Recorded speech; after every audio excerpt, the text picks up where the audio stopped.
The anime starts by showing us the depths of a dungeon, where a guy named Orhun Dura takes care of some monsters with his sword. He manages to get rid of several monsters in just a few seconds, which makes him think that he hasn't gotten as out of shape as he thought, and it means he can still make it as a swordsman. When a bunch of goblins appear, Orhun decides that it's time to try some support magic as well. He uses strength up on himself, support magic that improves its target's physical abilities or strengthens their equipment. The caster can not only use it to help his party members, he can put it on himself, which allows him to defeat many goblins with ease. With spells to increase both attack and defense, it's something every party needs. Just when Orhun thinks it's over, more goblins appear, so he attacks them without hesitation in a matter of seconds. After all, his magic has a weakness too, which is time, because he can only use it for 3 minutes exactly. When more goblins show up, Orhun uses strength up on himself again, getting rid of as many goblins as he can. Support magic doesn't last forever, and an individual's magic resistance changes the amount of time it lasts. In his case, it lasts 180 seconds, so he has to keep a close eye on the state of the battle and cast at just the right time. Enchanters who use support magic are constantly in a race against time, and normally they don't try to use it while swinging a sword around. However, in his case, it's something he has decided, and it allows him to defeat the goblins in the remaining 3 seconds of his support magic. In another scene, we see what happened before this, when Oliver, the leader of the hero's party, asks him to leave the group. Orhun clearly wasn't expecting this, so he even thinks it must be some kind of joke, since he and Oliver are childhood friends, comrades who've always been together. Oliver admits that, until now, he's given him plenty of chances because he's from the same village, but from now on, he won't be able to keep up. Annalie, another member from the hero's party, asks Oliver to just come out and tell the truth. The other guy, called Derek, agrees, and asks him to tell Orhun that he's just slowing them down. Orhun can't believe how rough they're being right now, but Oliver doesn't back down, and tells him that he just isn't strong enough, so he needs to leave the hero's party. Orhun tries to process what's happening, because the party that Oliver and he formed 8 years ago achieved S rank in just a few years. They were the first to reach the 94th floor in the Southern Great Dungeon, and people began calling them the Hero's Party. Orhun admits that maybe he's not strong enough, but he clarifies that that goes for all of them at this rate. Oliver interrupts him, saying that they didn't understand how important it was to have an enchanter who could use support magic. However, in the joint raid last month, they were able to see how incredible the other S-rank party's enchanters were, and that made them understand how weak his support magic is. Orhun reminds them that he's supposed to be a swordsman, and that's why he created his own original magic. Derek instantly silences him, saying that he only converted because Oliver was better with a blade than him. Annalie agrees, and tells him that he's not a very good enchanter either right now, so he's in no position to complain. Orhun reminds them that they needed an enchanter, so he converted because he was the one who had the most aptitude for it. He's invented his own kind of magic to make up for his flaws, and they've survived even on the deepest floors of the dungeon because of that. Oliver cuts him off, informing him that they've already found a replacement enchanter. Orhun can't hide how shocked and hurt he feels at that, so Oliver looks away and apologizes, saying that that's how it's going to be. Annalie doesn't look sorry at all, and she cheerfully says that they're the hero's party, so they have to keep going, something they can't do with him in the team. Orhun can't believe that's how they treat him after all they've been through together. It's clear that there's no place for him in the party anymore, so he simply thanks them for everything and walks out. Annalie just can't get enough, so she mentions all the things he can't do, including magic and sword fighting. She admits that he can do a lot of things, but only at an A rank level, and yet he kept telling them what to do, which was pissing them off. Orhun pauses before leaving the place, and Annalie tells him that people like him are usually called a jack of all trades. Back to the present time, Orhun defeats another goblin after remembering those words, and he's more than decided to be a swordsman and an enchanter. He's adaptable enough to pull off this new style he's developed that combines both after all. That way, nobody will call him a jack of all trades anymore, and someday he'll be an adventurer who can do anything. After defeating the monsters, he registers with the teleportation crystal so he can start from floor 7 next time. Before he can leave, he sees a party of adventurers running away in fear, saying that there were too many orcs for them to face. Orhun tries to stay out of it, but as soon as he hears that they left a girl behind to save themselves, he decides to intervene. He knows that he shouldn't get involved because she just had bad luck joining up with them, but he knows how much it hurts to be abandoned by a party.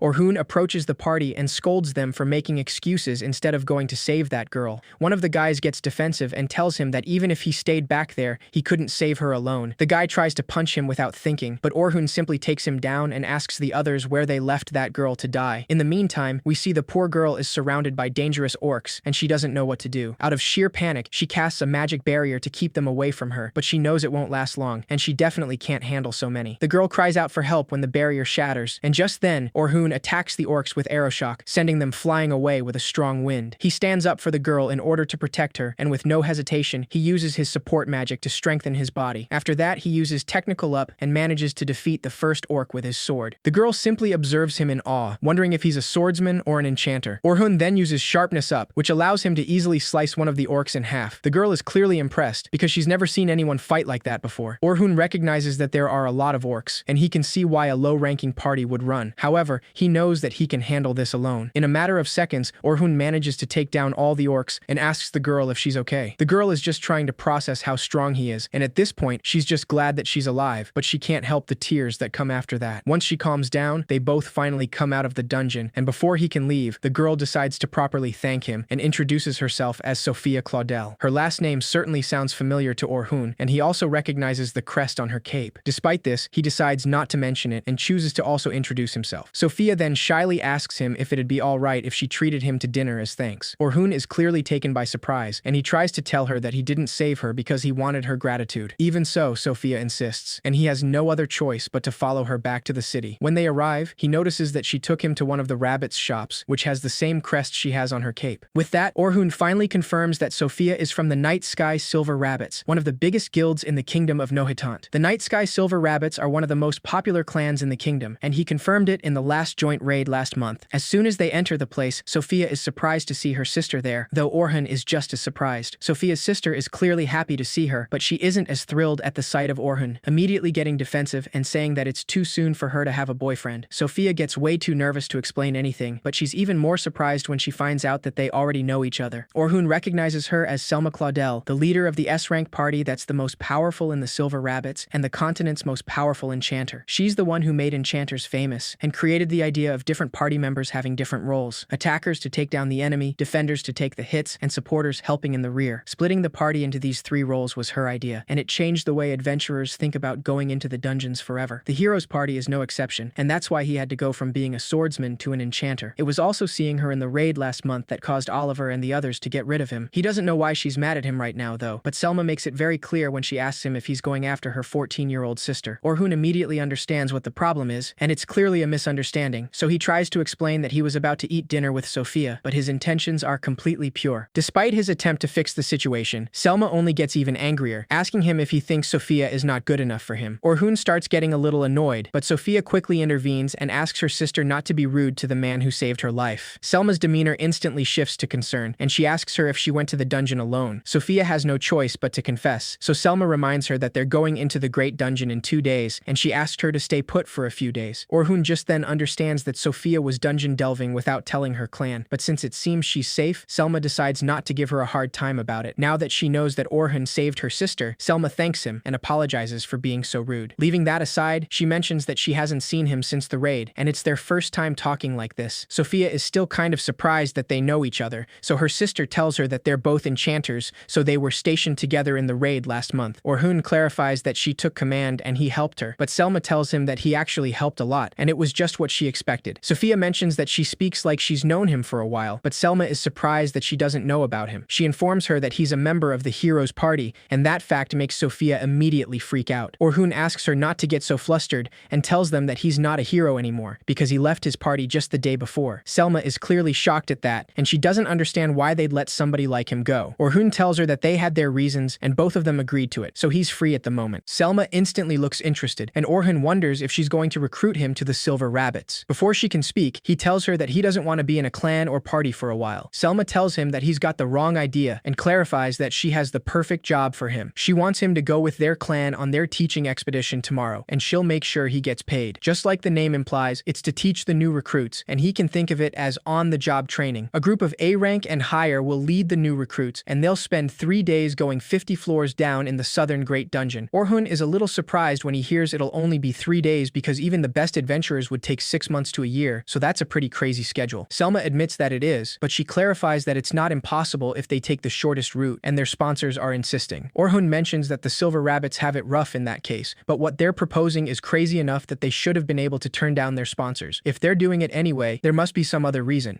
Without thinking too hard on it, Orhun comes to a conclusion, saying that if new recruits who wouldn't be able to beat a floor boss on their own can go exploring in the deeper floor, it'll strengthen the clan as a whole. Selma is clearly surprised that he realized just from the few things she said, and that alone lets her know that he's smarter than she thought. In the dungeons, adventurers need to defeat the floor bosses that appear every 10 floors to go any deeper. It's common for new recruits to be injured or killed during these battles, but if a veteran adventurer can take the boss down, then all they have to do is register with the crystal on the next floor to go deeper. That's why they want him to go with them. Orhun mentions that it sounds like a really important mission for the Silver Rabbits, so he asks her if it's really okay for an outsider like him to be there. Selma holds his hands with no hesitation and tells him that she genuinely respects him. Orhun is taken by surprise once again because he can't believe that Selma respects him as an enchanter. It clearly makes him happy, but he doesn't understand why, since he was banished from the hero's party for being too weak, and because his magic was worse than hers during the raid. He'll definitely regret it if he has to go back to being an enchanter after what just happened to him, so he simply declines her proposal, saying that he has other plans. Sophia quickly intervenes and tells him that she's going too, so it would make her really happy if he went with her. Orhun's resolve falters for a moment when he sees her pleading expression, so he tells her that he'll think about it. Before leaving, he clarifies that he has converted to being a swordsman, so even though it seems she respects him as an enchanter, if he's going, it will be as a swordsman. Selma is clearly surprised by that information, and she asks him why he did that. Orhun understands her shock, but he already made a decision, and this is something he won't give up. Selma decides to accept it, even though she doesn't understand, because deep down, she thinks that if things get bad, he'll go back to his main job of enchanter. She asks him to be at the Silver Rabbit headquarters tomorrow morning if he decides to go, and with that, she ends the conversation. That night, Orhun decides to visit an old man who tells him that it was another busy day at his shop. Orhun is glad to know he's doing well, and the old man reminds him that it's thanks to him advertising the store after he became a top adventurer. Orhun's expression turns sad at that, and he tells him that he's not a member of the hero's party anymore, so he won't be able to advertise him any longer. After all, now that he's not a hero, nobody will listen to a thing he says. Despite this, the old man tells him that he's grateful to him. He always has been, and he always will be, because he's still Orhun, whether he's a hero or not. Orhun is clearly moved, unable to understand that he would thank someone like him. The old man reminds him that he knows what he's done, how hard he's worked, better than anyone, so he knows that from here on out, he'll be hearing even more of his gratitude. These words mean that there are people out there who need him, so he must treasure those words every time he hears them. Things are just starting for him, so he just has to do as he thinks best. If he lives for himself or helps others, he'll be on his side, whatever happens. Orhun holds back tears at his words, and all he can do is thank the old man, because now he knows what to do. The next morning, he meets Selma at the Silver Rabbit's headquarters, just like she instructed him the day before. She's clearly glad to see him there, and asks him to follow her inside right away. While they're walking, she mentions that he looks way livelier than he did yesterday, so she can guess he's relieved to be out of the hero's party now. Orhun smiles back at her and admits that it's something like that, though he doesn't give her any details, knowing that there is no need to. Once they're finally inside, Vince Briars, the head of the Night Sky Silver Rabbits, welcomes Orhun, saying that he's heard about him. Orhun properly introduces himself and tells him that he's honored to meet the leader of such a famous clan. Vince clarifies that he doesn't need to be so on edge, since he's heard that he left the hero's party, and they don't need to spend their time trying to figure out what the other person's really thinking. Orhun agrees, and tells him that he'd like to hear more about this teaching expedition first, so Vince asks Selma to explain. Once they're settled, Selma informs him that they're going from floor 1 to floor 51 of the Great Dungeon in 3 days. Specifically, they'll end on floor 21 on day 1, floor 36 on day 2, and so on. The scene shifts to show a fragment of the past when Selma informs Vince about Orhun leaving the hero's party. Vince mentions that that's a major loss for them, because without him, they won't be nearly as strong. Selma agrees, saying that his support magic took them to a level they weren't otherwise capable of. Orhun's support magic effects are less powerful than average, but his casting speed is incredible, and it's at least 4 times faster than her own. Moreover, he was using multiple original spells, and his ability to analyze a situation, predict the next move, and provide magical support at just the right time makes him have all the skills an enchanter needs. With him gone, the hero's party is going to get a lot weaker, and it's more likely now that the Silver Rabbits return to the top. Vince mentions that he heard about him during their joint raid, but he still finds this all hard to believe. Selma tells him that enchanters often don't receive the credit they deserve, and even though she knows that she's famous, people think too highly of her, and the truly powerful, like Orhun, don't stand out. Back to the present time, Orhun understands that there's essentially 10 parties of rookies and 5 escorts, including himself and Selma. The rookie parties will handle the monsters on a rotation, and if something out of the ordinary occurs, the escorts will deal with it. Selma confirms that, and Orhun decides to ask her why there's only 5 escorts. After all, if this insane schedule is really necessary, they would normally want to reduce the risk by taking multiple A-rank parties to support the rookies. Selma and Vince exchange glances for a moment, and after hesitating a little, she explains that their goal is to take the rookies to floor 51, but a bit of extra stress will help them grow. This is the perfect chance for them to get that experience, or so she thinks, but Orhun knows that that's not the real reason behind this. Pulling this off is incredibly important to them, so there must be some other reason why, but they're not going to tell him, an outsider. That's why Orhun decides not to ask any other questions, and finally accepts to help them. Vince thanks him, saying that he'll receive 2 gold pieces in advance, and 10 more if the mission is successful. Orhun reluctantly accepts, but he asks him if that's not a bit much, because it's a year's worth of living expenses. Selma tells him that they simply value him that highly, and with that, she ends the conversation. Orhun is a little surprised that that they value him that much, but that clearly makes him happy, so he decides that he'll do the best he can. The next day, the clan prepares for the expedition at the entrance of the Great Dungeon. Selma and Sophia greet Orhun as soon as he arrives, and he notices that Sophia's outfit is different from the last time he saw her. He assumes that it's some kind of uniform for rookies, but he decides to give her a compliment, saying that she looks good in it. This takes Sophia by surprise, and Selma's expression immediately turns terrified when she notices how flustered and happy her little sister looks. Feeling defensive, she tells Orhun that he seems to know how to flatter a lady, so she wants to know if he has a girlfriend or something. Orhun quickly denies it and explains that some members of the hero's party were female, so if he's used to talking to girls, that's probably why. Selma instantly backs down, because all of them lived in the same mansion, so what he's saying is probably true. Sophia gets curious and asks him where he lives now, so Orhun tells her that he's staying at an inn for the moment, though he knows that he needs to find a place soon. Selma freaks out once again and questions Sophia for asking something like that, wanting to know if she's planning on paying him a visit. Sophia nervously denies it, clearly embarrassed, and explains that she was simply curious. Once Selma gets it back together, she asks Orhun why he's so far away from the rest of the group. Orhun tells her that he's an outsider, so he thought he might make the rookies nervous.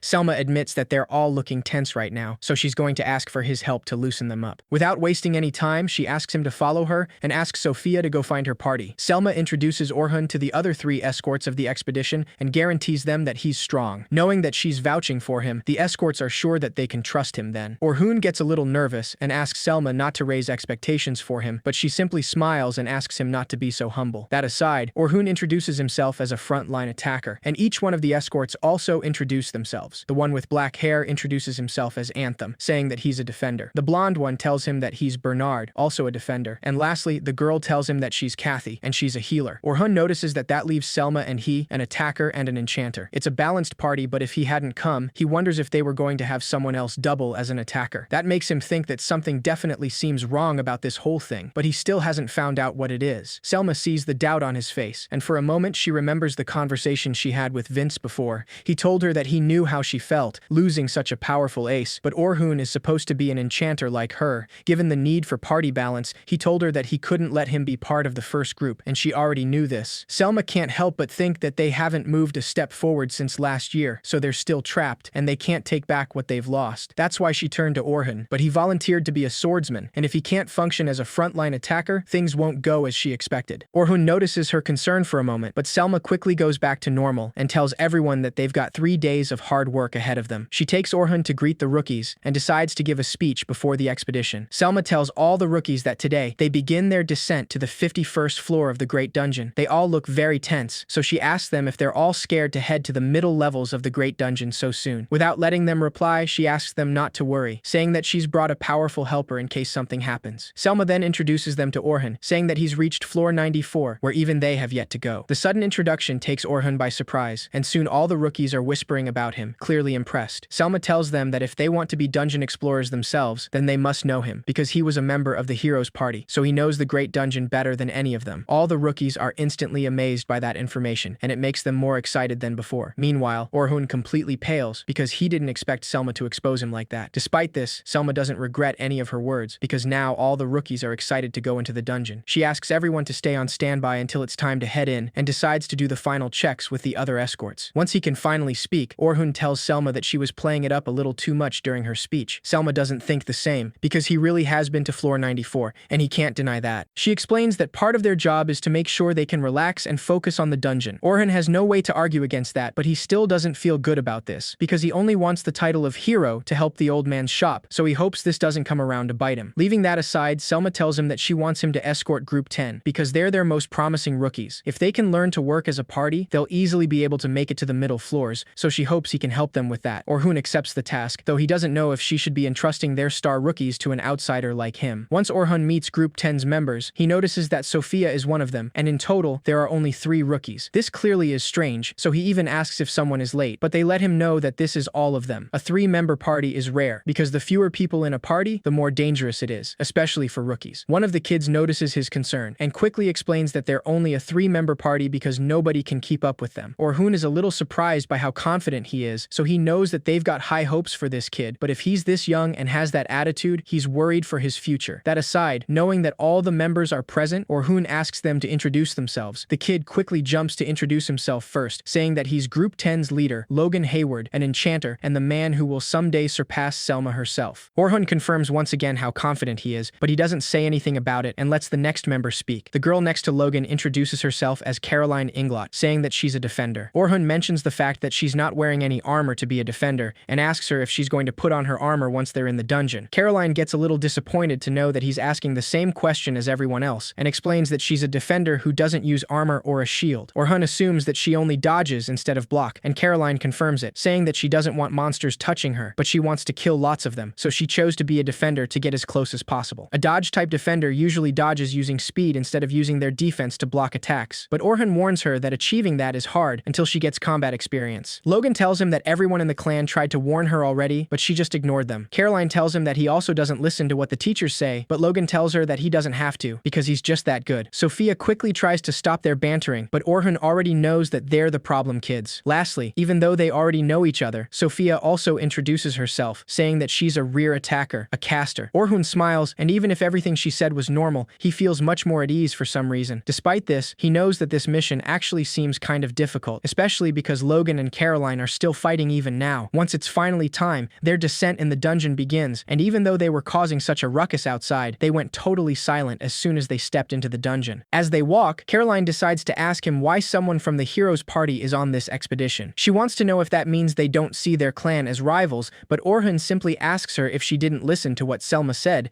and reminds her that he just used to be a member. Caroline immediately asks him why he left, because everyone admires the heroes' party, so it's such a waste. Orhun starts getting a little tired because she's not letting it drop, and even though she doesn't seem to mean anything by it, he just can't handle this type. Much to his pain, Caroline pushes even more and continues questioning him about it. Orhun tells her that it's none of her business, so Caroline changes the subject and asks him if he and Sophia know each other. Orhun confirms this, and Caroline mentions that Sophia said somebody amazing would be coming with them. Sophia gets a little nervous, but she admits that he's the amazing guy she was talking about because he saved her life. He was strong, and said that he was part of the heroes' party, and her sister said that they wouldn't have to worry at all if he was here. Caroline tells her that she doesn't need to be so nervous in that case, because she's got a hero here with her. Orhun doesn't say anything, despite knowing that he's not a hero, but he notices that Caroline brought this up to get Sophia to calm down. That makes him think that maybe she's more considerate of others than she appears. After a while, some monsters start approaching them, as expected, but the trap spells Orhun set work just fine to get rid of them without problem. They're hard for the enemy to detect until they actually got off, so it's a good way to deal with monsters to their rear without slowing them down. They don't have a lot of time, and he doesn't want to waste it on useless battles, so he'll keep setting trap spells as they move on. The group reaches the floor 20 after a while, and Orhun has been keeping an eye on how they fight, so he confirmed that they'll probably be good for the rest of the teaching expedition. He thought that Logan was just a rookie with a big head, but he has real skill as an enchanter. If he can keep it up for longer battles, he could easily function in an A-rank party, so he really is a genius. He loses points for being bad at giving orders, since that's necessary for an enchanter, but he'll get better with more experience for sure. On the other hand, Caroline's speed is as good as he'd expect from someone who wants to be a dodge-type defender, but there are two issues. The first problem is that when she sees a monster, she'll run right at it. Since she's trying to be a defender, she should be trying to get close to the enemy, but watching her scares him. The other problem is that she just uses 2 daggers for weapons, and they're a good fit for her style, but that's maybe not enough destructive power for this party. Lastly, Sophia's not as impressive as the other two, but she's stronger than a rookie already. She was a little passive, but that'll change once she opens up to her party members, and she doesn't have any big rookie flaws, so he can't wait to see how she grows. Soon enough, the other escorts and group of rookies defeat the floor 20 boss, so they finally head to the 21st floor like they planned. Selma asks them to register the floor on their guild card, and they'll be done for the day. Once they head out of the Great Dungeon, Selma asks Orhun if he enjoyed being an escort. Orhun tells her that, just like she said, Group 10 has a lot of potential, but they're not really working together, and he's especially worried about Caroline. Selma laughs nervously and tells him that she has actually improved a lot, but that only makes Orhun question what she used to be like in that case. They finally say goodbye, and the next morning, Orhun is completely distraught when he reads the newspaper and sees Oliver in the front page article. The article talks about the heroes' party and how they have a new enchanter now. In other words, his being banished from the party is now public knowledge. Orhun slams the newspaper on the desk, saying that they have no idea how much this hurts him. He wishes that they had at least waited until the teaching expedition was over, and he can't imagine all the rookies read this paper, but if any of them do, he can see it changing their opinion of him. With resignation, Orhun grabs his coat and heads out of the inn, knowing that there is no sense in thinking about it now, and there's nothing he can do. He decides that he'll head to the meeting point already, but as he's walking in the city, a girl suddenly calls for his name. Orhun immediately stops in his tracks, recognizing that voice all too well, and when he turns around, he sees Luna, a member of the heroes' party. He doesn't move from his spot, still a little shocked, so Luna is the one who decides to approach him, saying that it's been a long time. When Orhun was in the heroes' party, even as the other members shores were growing colder and colder toward him. Luna always treated him the same as ever, no matter what. When he was banished, she was away on some errand at home, but he knows that if Luna had been there, things would have gone differently. Orhun can't help but smile, realizing that he's still got some attachments to the hero's party. He asks her if she needs anything, but is surprised when Luna suddenly asks him to come back to their party because they need his strength. Despite his initial surprise, Orhun already knew that she might say that because she always thought highly of him. Orhun tells her that he doesn't think that that's what the rest of the party wants, especially after seeing the article in today's paper. Luna apparently doesn't know what article he's talking about and admits that she is actually asking on her own. Still, she assures him that if he'll come with her, she will do her best to persuade everyone. Orhun gets surprised at that, realizing that Luna is actually serious about bringing him back. However, his expression turns sad because he knows that it's too late now for a lot of reasons. Orhun tells her that after that article got published, he can't possibly go back, and he doesn't want to go back either. Luna sadly apologizes, saying that she hasn't seen today's paper, so she doesn't know what it said. Even so, she takes his hands and reminds him that they promised that they'd clear the Great Dungeon together. That statement visibly hurts Orhun, who harshly pulls his hand away and reminds her that they made that promise with Oliver, and Oliver was the one who kicked him out, so it's never going to happen now. Luna doesn't know what to say to that, but before she can speak, Orhun apologizes and leaves without another word, leaving her alone. Deep down, Orhun wanted the three of them to remain the way they always were, to fulfill that promise they made as kids, but there's no going back now, and there's no place for him there because it all ended that day. Orhun heads to the Great Dungeon for the expedition, but he's still thinking about what he read in the newspaper. The article in today's newspaper said that he was banished from the hero's party because he was weak, and even though he knew this would happen, he doesn't know why it had to happen now. He can't help but wonder how many people will still trust him after reading that article, especially after all the things Selma said about him. All the rookies of the expedition are talking about that, and Logan remembers that Orhun said yesterday that he was the one who left, but if he was banished, the truth would be totally different. Orhun finally arrives, and by the way the kids greet him, he can already tell that it's totally different from yesterday. Though after all the bragging Selma did on his behalf, he can understand why they're confused. Selma quickly comes running to him to apologize, saying that she had no idea. Orhun smiles and tells her that there's no reason for her to apologize, and if she can't get herself under control, their teaching expedition will be a failure. Selma insists, saying that she used him to inspire the new recruits so much yesterday, but she should have been more careful. Orhun assures her that he's fine, and clarifies that he's the one who should apologize for causing trouble by not being clear. He tells her that he'll back them up during their dungeon delve, so she must hold her head high like she always does. Bernard says that it's still true that Orhun made it to floor 94, and even that is incredible. Kathy and Anthem agree, saying that they're not worried at all, and Selma recognizes that they were just fine yesterday too. Orhun decides to show them more of the same today, so he heads to the group assigned to him and greets them. Sophia instantly tells him that the article in today's newspaper is full of lies, and Caroline agrees, saying that none of that matters. Logan, on the other hand, asks him if it's true, and Orhun admits that the vast majority is. This takes him by surprise, so Orhun tells him that if he's asking if he was too weak, then the answer is yes. That's why he's not the hero everybody expects right now, and he wants to apologize for not telling them. Logan starts wondering just what's going on here, but Sophia stubbornly insists, saying that Orhun was strong, and he defeated over a dozen orcs in an instant, so she knows that he's not weak. Orhun thanks her for her trust, and tells them that he does have enough strength to get them to floor 51. He's not a hero anymore, but as Orhun Dura, just an explorer, he swears that he'll protect them, so he wants them to do their best on their dungeon dive, just like they did yesterday. Sophia and Caroline quickly accept, but Logan is clearly still very confused, and he feels a little dumb for getting excited. Once the expedition starts, they head to the southern Great Dungeon, floor 21, knowing that they have to reach floor 35 today. Orhun follows them closely, knowing that the escorts won't be giving any instructions now until they get to the middle floors, starting on floor 31. Until then, it'll be just like yesterday, with the new recruits taking the lead. Sophia and Caroline take the lead, defeating monsters until they reach floor 29, and Orhun praises them for their good work, glad to see that they still believe in him. They reach the 31st floor after a while, so Orhun will be giving the orders from now on, and he needs to stay sharp. He stops the group to tell them that he senses monsters ahead, so he asks them to be ready. The girls follow his instructions, but Logan remains silent, still, and several goblins start approaching them. Orhun instructs Caroline to draw the goblins' attention, so she runs straight toward them with her daggers, as she always does. Orhun then orders Sophia to take the orcs in the back, and asks Logan to boost them with magic. Without letting him finish, Logan uses agility up, technical up, and magic up to support the girls, knowing that Orhun's orders are the ones that anybody would give, which makes him think that maybe he's nothing special after all. That doesn't change his job anyway, so he focuses on boosting the girls' abilities with his support magic. Once he takes care of Caroline, Logan notices that Sophia is way too scared to move. He knows that she said that she was attacked by orcs before, and realizes that she's too traumatized to move now. Logan sees that Orhun is doing nothing to help her, and knows that he can't count on him after all, so he'll have to save her himself. Just then, Orhun uses agility down on the orc, making it weaker and slower in a second. He then reassures Sophia, reminding her that she's got her comrades Caroline and Logan, as well as him, so she's not alone now. Sophia manages to calm down and decides to give it her best, casting a powerful fire javelin against the orc. This surprises everyone, including Orhun, but Sophia ends up feeling exhausted. Orhun is still a little shocked, because no one told him that she could use advanced magic. Caroline immediately forgets what she's doing, and runs towards Sophia to tell her how amazing that was. Orhun also praises her, so Sophia quickly recovers, feeling happy that it worked. Logan observes the whole thing in disbelief, knowing that Orhun caused that debuff on the orc, which makes the fact that he got vanished from the heroes party even more confusing. They finally reach floor 35 and find a huge death tarantula there, but Logan immediately thinks that they're not strong enough to fight that thing. Orhun calmly instructs him to give Caroline an agility up and durable up, and to give Sophia a magic up. Logan is shocked to receive the same orders as always, even against this enemy. Without letting him think, Caroline runs straight toward the death tarantula, so Logan tries to stop her. Orhun asks him to wait, and explains that if he goes to the front, he'll be at a disadvantage. He then instructs Caroline to jump over the tarantula while she slashes at its back. Caroline follows his instructions and easily slashes the back of the tarantula, so Orhun asks her to keep it focused on her. He warns her that the death tarantula is venomous, so she must watch its attacks carefully and make sure she dodges. Logan quickly uses his support magic on her, so Caroline manages to rapidly dodge each one of the tarantula's attacks. After blocking one of the attacks with her daggers, she backs up and makes sure to keep the tarantula's attention on her. The death tarantula follows her, and Orhun reminds Logan that Caroline's mobility is depending on him, so he must support her. Logan remains focused on that, so Orhun asks Sophia to pin him down. Sophia wastes no time and uses her staff to cast an attack named Arrow Cutter, which manages to cut off 4 of the tarantula's legs in a second. The death tarantula instantly falls, so Caroline cheers at their victory, but Orhun warns them that it's still not over. Without giving any explanations, he asks Logan to give Caroline a strength up and technical up. Logan doesn't understand why, but he follows his instructions anyway, using his support magic on Caroline. Just then, the death tarantula shoots its spider webs at Caroline, trapping her in an instant. Logan panics as Caroline gets slowly dragged toward the tarantula's mouth, but Orhun remains calm and instructs Caroline to cut the webs with her daggers, because she's strong enough now. Caroline desperately tries to move her arms to cut the webs with her daggers, and Logan starts wondering if Orhun gave him those orders because he knew this would happen. Orhun asks Sophia to prepare a rock arrow, and he instructs Logan to give her another magic up because the last one is about to wear off. Logan quickly complies, but Caroline starts panicking even more, saying that she can't cut the webs. Orhun observes the situation, knowing that Logan can only use 3 spells at once, so he has no other choice. He decides to use sharpness up, enhancing Caroline's daggers, which allows her to finally cut the webs. Once she's free, Sophia uses rock arrow and manages to defeat the death tarantula with 1 hit. Caroline runs to her and cheers as always, and Orhun praises Logan for his work,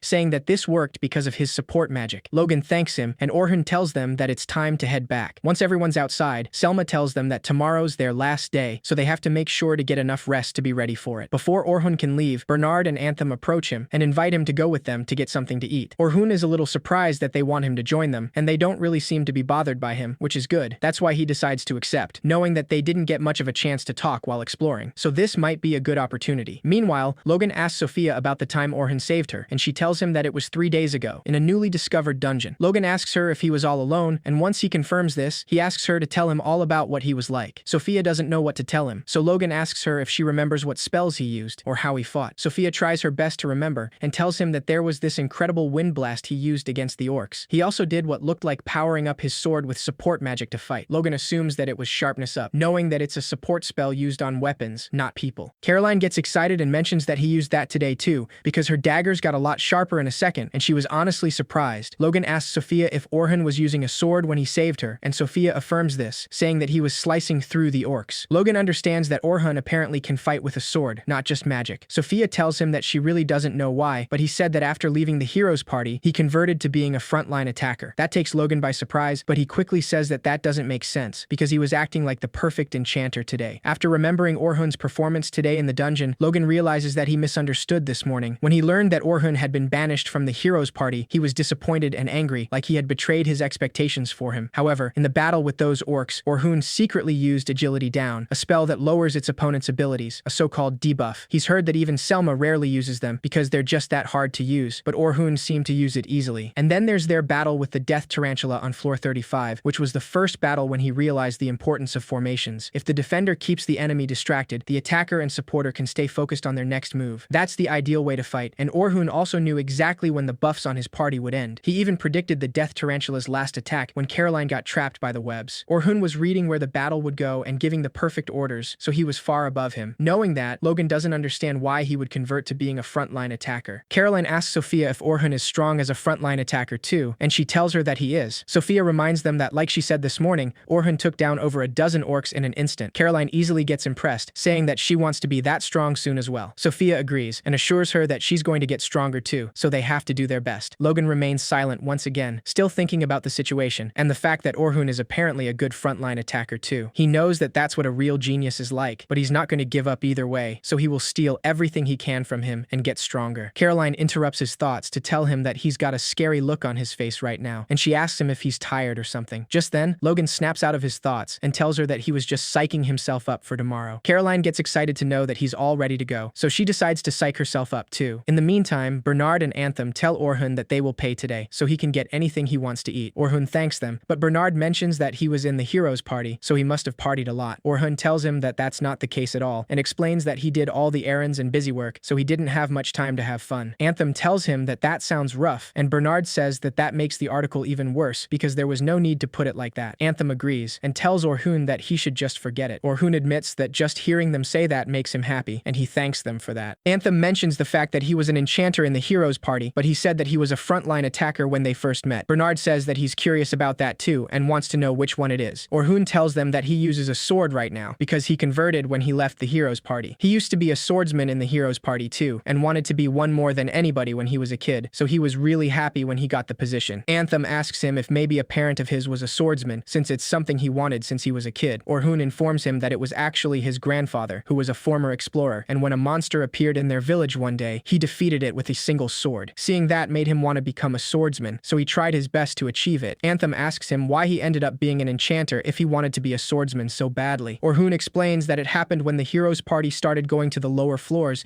and their pace started to drop. The monsters get a lot stronger when they go down there, so of course they were going slower. However, at the same time, they didn't understand that, and since they wanted to move on quickly, they started thinking about enchanters, which were getting popular at the time. Since he was a jack of all trades who could do anything, he was the one they chose. Anthem understands that it was for party reasons, but he mentions that that still got him all the way to floor 94, so it was the right thing to do. Orhun disagrees, saying that it wasn't a good way to do it, because even if he did switch, they should have slowed down, gotten stronger. Both Bernard and Anthem get a little confused, not knowing what he's talking about, and just then, Orhun realizes that he said too much. He quickly backtracks and apologizes, saying that he is being a bit harsh on his old party right now. Orhun knows that he can't say any more than that, so he decides to end the conversation right there. The chance that the heroes party will be able to get any further than floor 94 is 0, but he's not about to mention that to them. Bernard tries changing the subject and asks him what his ideal swordsman is, hoping that he can tell them that. Orhun thinks about it for a moment and tells him that he could say it'd be an amazing jack of all trades. Both Anthem and Bernard are a little confused with his answer, so Orhun explains that it is basically a swordsman who could get through even the lower floors on his own. That's what he wants to be, and the reason he decided to convert. Despite their initial surprise, Anthem and Bernard smile and tell him that, knowing him, they're sure it will happen. In another scene, once they get home, both Caroline and Sophia decide to take a shower to relax after a long day. Caroline mentions the fact that their teaching expedition ends tomorrow already, and that will be goodbye to Orhun. Sophia already knows that, but she is still trying to process the fact that she won't be seeing him anymore after tomorrow. She wishes he would stay with the night sky rabbits, and Caroline tells her that she should ask him to. She assures her that he might do it if she just asks him to, just like Selma does all the time. Sophia quickly tells her that Orhun isn't like her sister, and asking him would be too selfish, so she's sure it wouldn't work anyway. Despite knowing this, Sophia still thinks that it truly would be too sad to never see him again after this teaching expedition, so she starts considering asking him the next time she sees him. The next day, several people are gathered outside the Great Dungeon, and they all turn their heads when they notice that the famous heroes party has arrived. Oliver keeps his head up with pride as he walks with the other members, but Luna is the only one of them who doesn't look happy at all. It's finally the last day of the expedition, and Orhun knows that today is the last time he'll be seeing this sight. Soon enough, the group 10 approaches him to greet him, and this time, Logan looks more excited than before. Caroline mentions that it would make her happy if they got a reward for pulling this off. Logan asks her if there's anything she wants, and Caroline confidently confirms it, reminding Sophia of the conversation they had before. Sophia knows what she's talking about, but she panics and decides not to say anything. Caroline insists either way, saying that Sophia has something she wants from him too. Orhun asks her what it is, so Sophia tries to gather the courage to say it, but she gets interrupted by Selma, who asks Orhun for some help. In the meantime, some rookies talk about the new heroes party, saying that they heard it's going into the deepest part of the dungeon today. They're starting with floor 92, apparently, because they need to see how they work together as a new party. Orhun manages to hear their conversation, but he finds it a bit strange, because if they want to see how they work together, they should be starting with the lesser floors, not the deeper ones. That's not his problem problem anymore though, so he simply decides to ignore it. Meanwhile, on the floor 92 of the Southern Great Dungeon, Oliver says that it's time for the Reborn Heroes party to have its first adventure because that loser isn't holding them back anymore. They have a new comrade now, and they're aiming to clear the Southern Great Dungeon. The new enchanter thanks them for having her,